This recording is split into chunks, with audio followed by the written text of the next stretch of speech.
gledajte, tle ste pa zdaj odkrila enega izredno lepega še, vidite.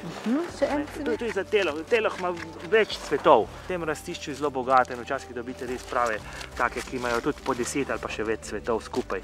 Drobiž zrežemo tale, takšnega, ki je tu vodoravnega, pustimo malo daljšega, malo več listja, par plodov. In če gremo naprej. Pri paralelnem šopku bomo najprej uporabili oharis, ki ga bomo dali v višino, na najvišjo točko, zaradi tega, ker se to cvetje sproti odpira.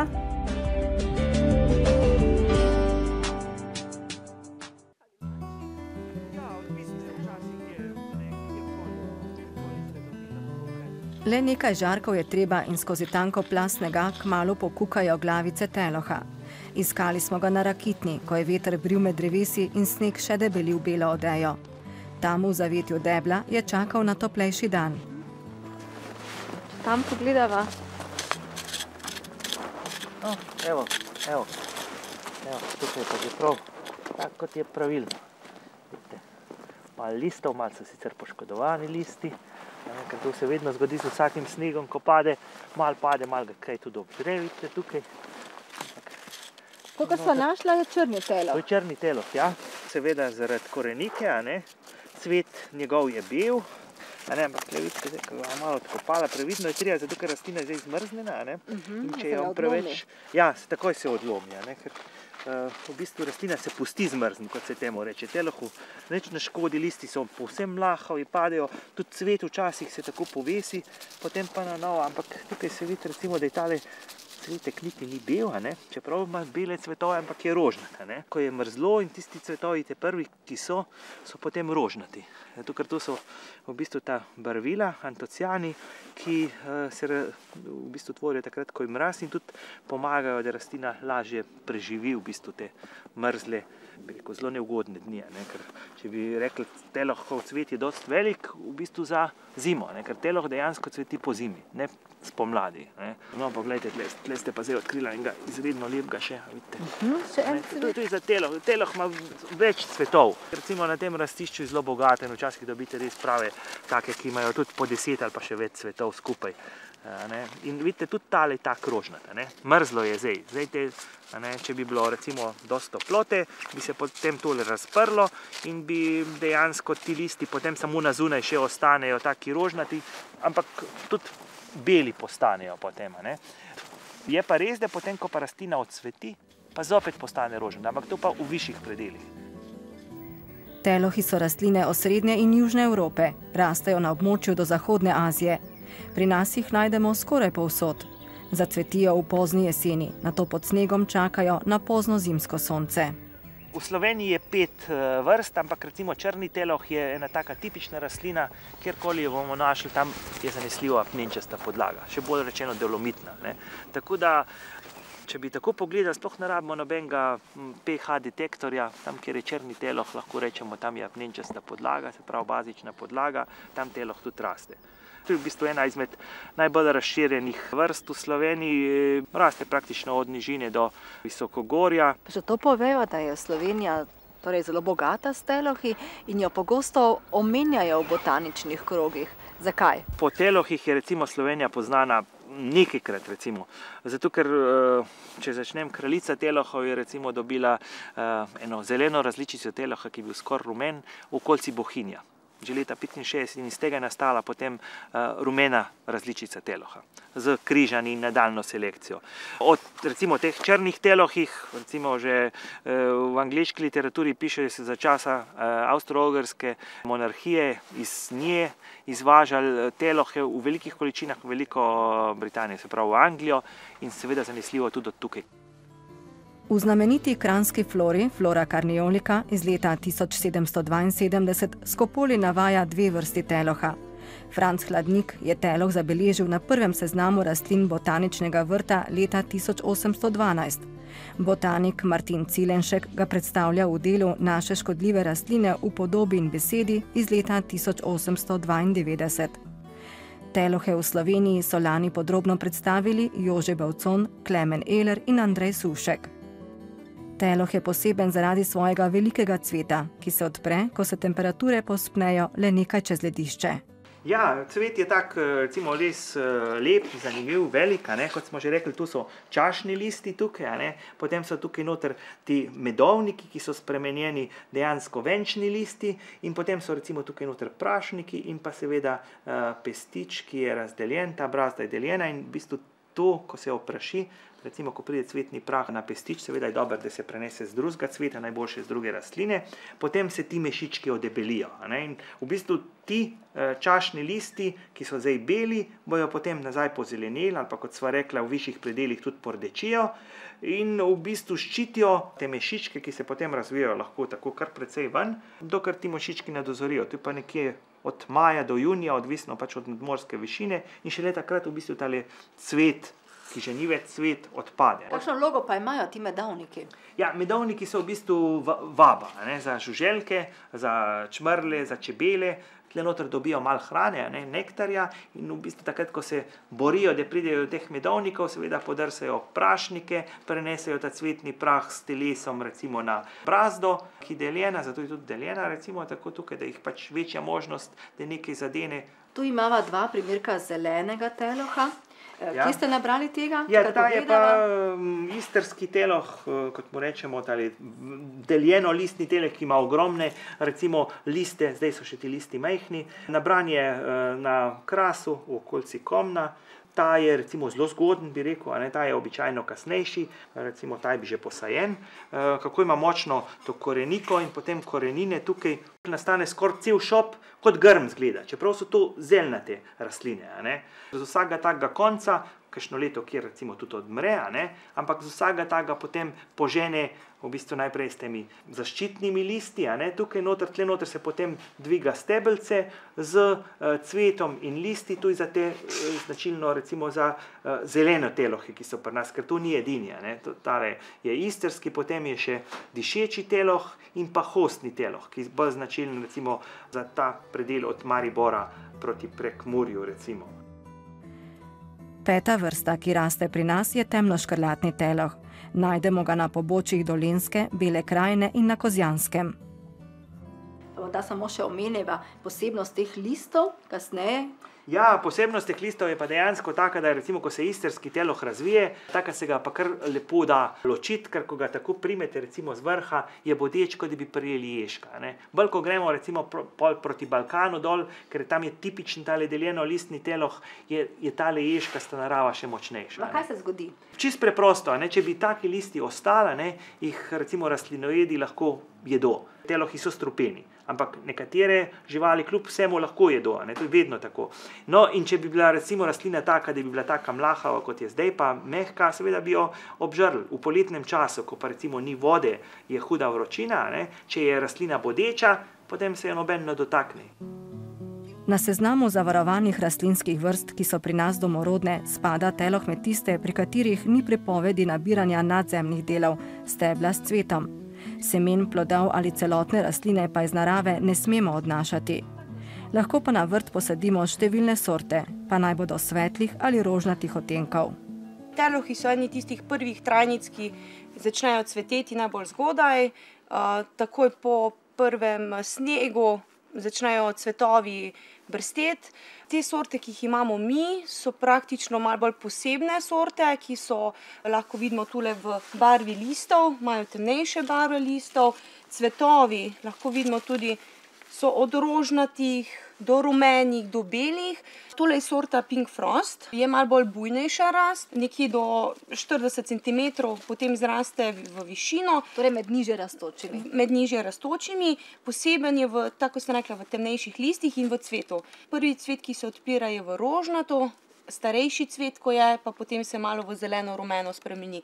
Tako da tudi tisti stari cvet je zelo dekorativen. Če postiva to sorto še kakšno pogledava, tule imate skupino orientalskih telohov, ti so nekoliko višje rasti. Pri orientalskih je edina pomanjkljivost to, da nima dovolj listne mase.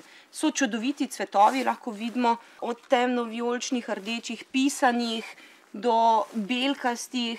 Kaj storiti, da bo teloh še cvetel ali da bo bolje cvetel? Ali je priporočljivo odstranjevati liste po cvetenju? Zdaj, po cvetenju se potem takele listi, kjer so poškodovani ali od snega ali od vročine se izrežejo, se pravi, da tile poškodovani listi grejo stran, cvetovi tudi odcveteli se odstranijo in potem tukaj začnejo novi listi poganjati. Listi nekje se formirajo spomladi, pa potem čez poletje počiva. Čeprav so telohi zimske rastline, so najlepši zgodaj spomladi. Takrat jih krasi množica cvetov, tudi listje je bogatejše. Poleti telohi počivajo. Če jih posadimo na zelo sončna mesta, se na listih lahko pojavijo ožganine. Ustrezajo jim pred soncem nekoliko zaščiteni deli vrta. Zadnja leta je zelo veliko novih sort prišlo tudi na tržišče. Eden izmed tehle je nova sorta, se imenuje Joker, je malo nižje rastoč, nekje do 30 cm, je pa zgodnejši, to lahko tudi primerjamo. Tale je kasnejši, je nekje februar-marec, tale je pa nekje januarski in tukaj lahko potem vidimo tudi starejše cvetove že in mlajše cvetove. Ta je poseben, ker ima cimetovo barvo, se pravi rožnato, zeleno in zelo poživi to pomlad. Ti telohi so stari komaj leto. V vrtnarstvu Valner so majhne sadike dobili aprila in jih vzgojili v čvrste trajnice. Če jih boste za kakšen teden postavili v topel prostor, se bodo še bolj razcveteli. Ko sneg skopni, pa jih prestavite ali presadite na prosto. Najlepši bodo čez nekaj let, ko se bo posamezna rastlina grmičasto razrasla in zacvetela v svoji polnosti.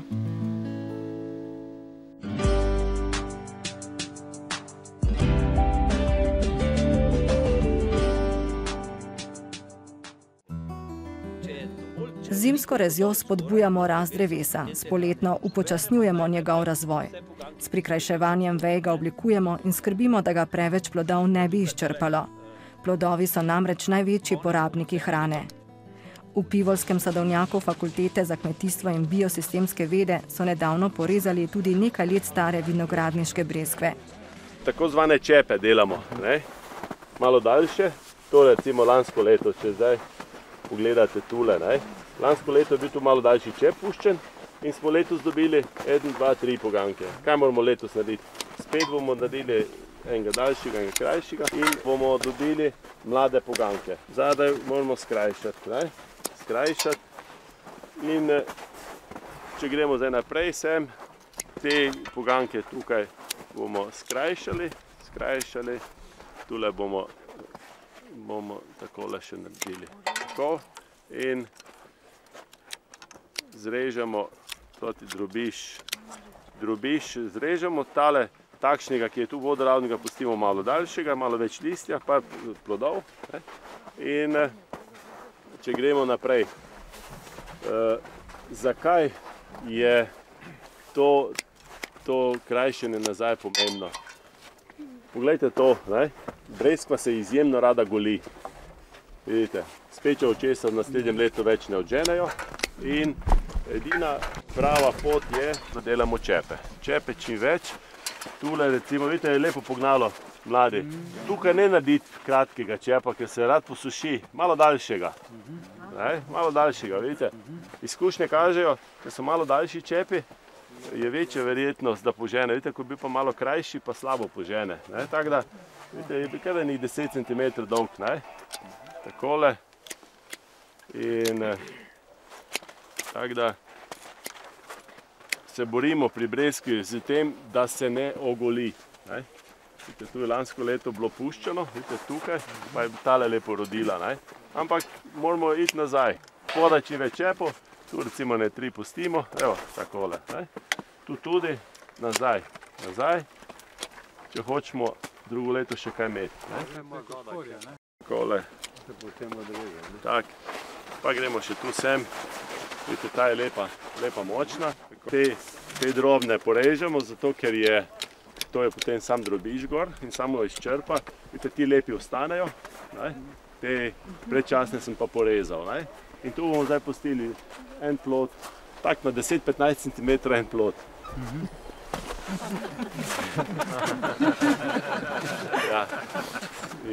Škoda, bo rekla. Ja, seveda. Morate nekaj probate, en del drevesa tak naredite, pa boste videli, kako so okusni tisti plodovi, ko so razporejeni, lepo razviti.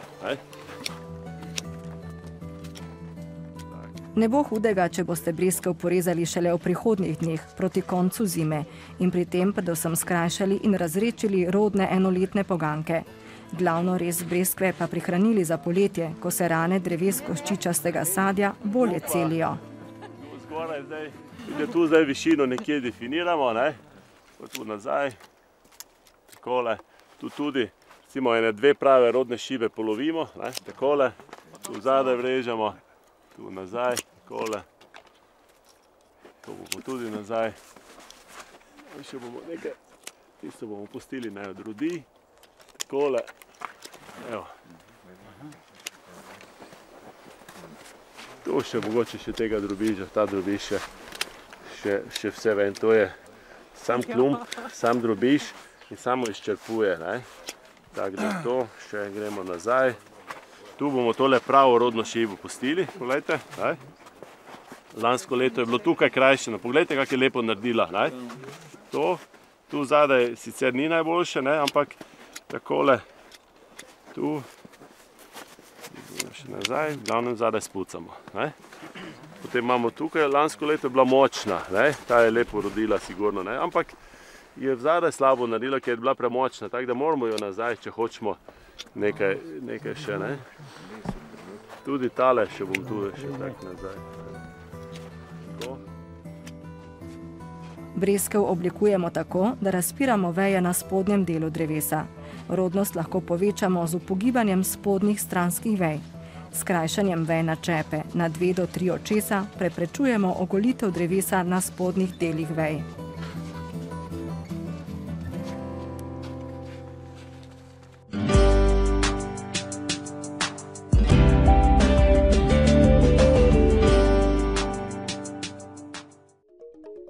Z zelenimi plodovi kivi je tokrat povezano tudi nagradno vprašanje. Med najpogostejšimi sortami aktinidije je hajvard. Prve sadike so na Novi Zelandiji zasadili že leta 1928.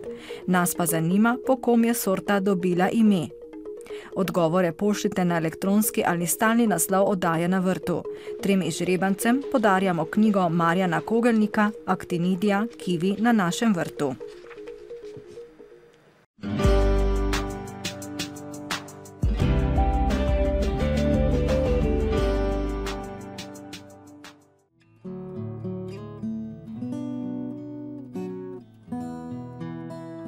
Pri izdelovanju šopkov poznamo 2 osnovni tehniki, ki sta najbolj pomembni. To je paralelna oziroma vzporedna tehnika in pa spiralna tehnika. Paralelna tehnika je nekoliko lažja kot spiralna, zato bomo pričeli šopek izdelovati v tej tehniki. Za šopek v paralelni tehniki bom uporabila Eucharis.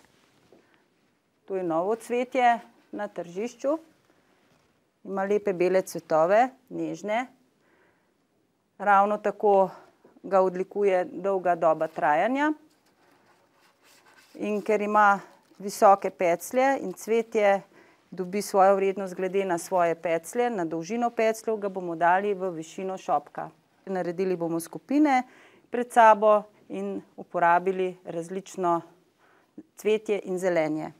Potem imamo snake grass oziroma preslico, imamo klarkijo. Tukaj bomo uporabili tudi narcise. Pri narcisah je potrebno vedeti, da narcise so rastline, ki iz sebe iztisnejo oziroma oddajo strupene sokove. Zato jih ne bomo ponovno rezali, ko jih bomo dali v šopek, kajti če jih odrežemo, ponovno oddajo ta strupen sok in seveda vse ostale rastline lahko zaradi tega propadajo. Zaradi tega smo jih že na določeno dolžino odrezali, pustili 24 ur same v vodi, tako da je ta strupena sluz že oddana. Narcise imajo močen vonj, zato bodimo pazljivi, kam damo tak šopek. Namreč v majhnih prostorih lahko velika količina narcis povzroči tudi glavobole. V tej kombinaciji se bodo lepo podali še nageljni. Imamo svetlo zeleno obarvane, ravno tako jih očistimo. Stebla so vsa ravna, tako da paralelna vezava ne bo težka za izdelavo. Sabina je cvetje za šopek najprej ustrezno pripravila, odstranila liste, ki bi bili v vodi, in nekaj tistih, ki zakrivajo cvet. V šopek bo tokrat dodala le nekaj dišečih narcis. Preveč dišečih cvetov v stanovanju lahko povzroči glavobol. Pri paralelnem šopku bomo najprej uporabili eucharis, ki ga bomo dali v višino, na najvišjo točko, zaradi tega, ker se to cvetje sproti odpira. In paziti moramo, da ima vsaka rastlina dovolj prostora, da se cvetje nemoteno odpira. Tudi s tem poudarimo njegovo vrednost, namreč ta rastlina je nekako bolj veličastna. Pripravljen imamo že tudi vodoodporen tejp, to je pomagalo, ki ga potem lahko ovijemo okrog vzporednih stebel, pa vendarle pazimo, da ga ovijemo v tisto višino, da potem lahko pokrijemo z drugimi cvetovi.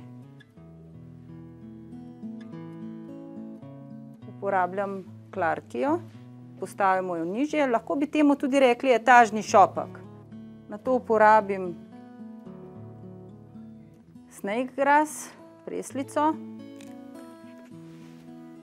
Sedaj jo bom upognila, da dobim nekoliko bolj dinamično obliko, nekoliko bolj drugačno. Upognemo jo nekoliko nižje od samih cvetov etaže klarkije.